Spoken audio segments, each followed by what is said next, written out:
दोस्तों, दिनाक्षी short hand में आपका स्वागत है। अगर आप चैनल पर नए हैं तो चैनल को सब्सक्राइब करें और बेल आइकन जरूर दबाएं। इस डिक्टेशन की एडवांस आउटलाइंस और वाक्यांश आप हमारे पेड बैच से प्राप्त कर सकते हैं। हमारे पेड बैच में आपको प्रतिदिन सभी डिक्टेशंस की एडवांस आउटलाइंस और वाक्यांश दिए जाते हैं और कुछ ऐसी डिक्टेशंस जो केवल पेड मेंबर्स को ही प्राप्त होती हैं।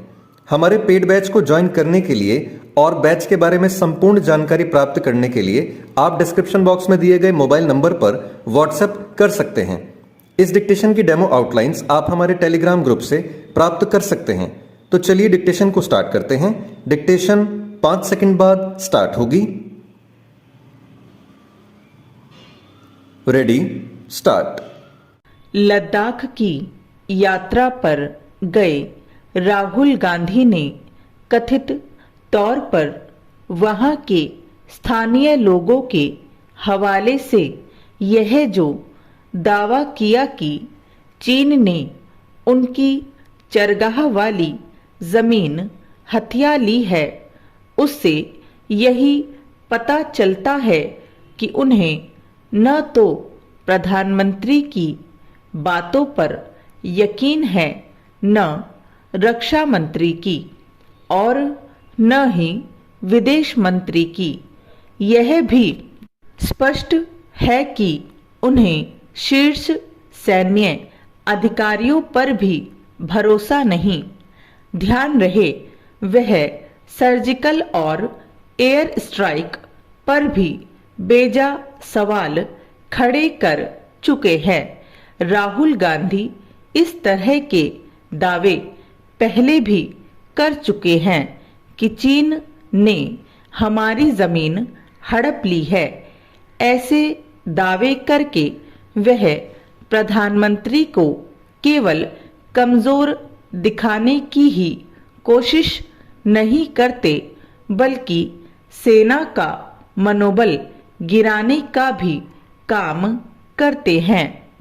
इससे भी खराब बात यह है कि वह चीन के एजेंडे को बल देते नजर आते हैं। उनका यह रवैया नया नहीं।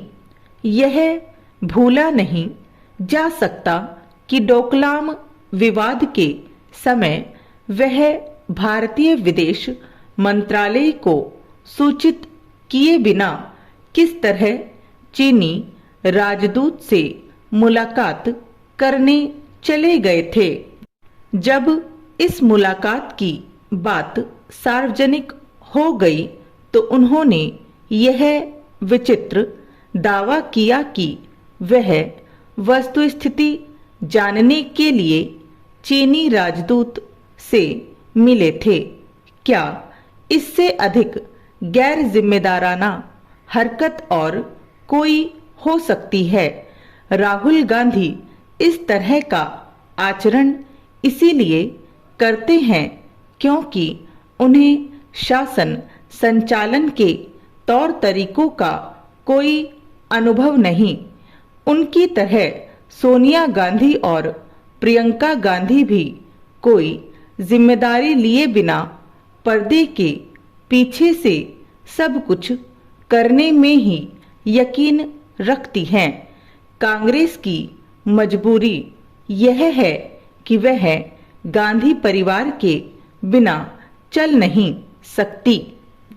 चीन के साथ सीमा विवाद को लेकर राहुल गांधी जब तब प्रधानमंत्री को नीचा दिखाने के इरादे के साथ अनाप शनाप दावे करते ही रहते हैं, लेकिन वह यह नहीं बनाते कि 2008 में अपनी बीजिंग यात्रा के दौरान सोनिया गांधी और उन्होंने कम्युनिस्ट पार्टी से समझौता क्यों नहीं किया था। आज तक इस सवाल का जवाब भी नहीं मिला कि आखिर राजीव गांधी फाउंडेशन को चीनी दूतावास से चंदा देने लेने की जरूरत क्यों पड़ी।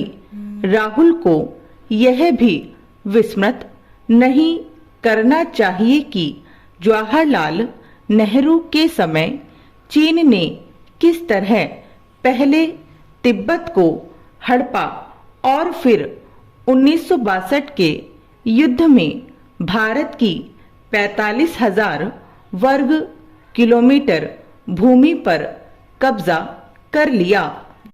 आज जब भारत चीन के अतिक्रमणकारी रवैये के खिलाफ डटकर खड़ा है और उसे उसी की भाषा में जवाब दे रहा है, तब राहुल गांधी जानबूझकर प्रधानमंत्री की एक सशक्त नेता की छवि पर हमला करने के लिए उतावले रहते हैं। वह अंध मोदी विरोध के चलते सारी हदें लांघते जा रहे हैं।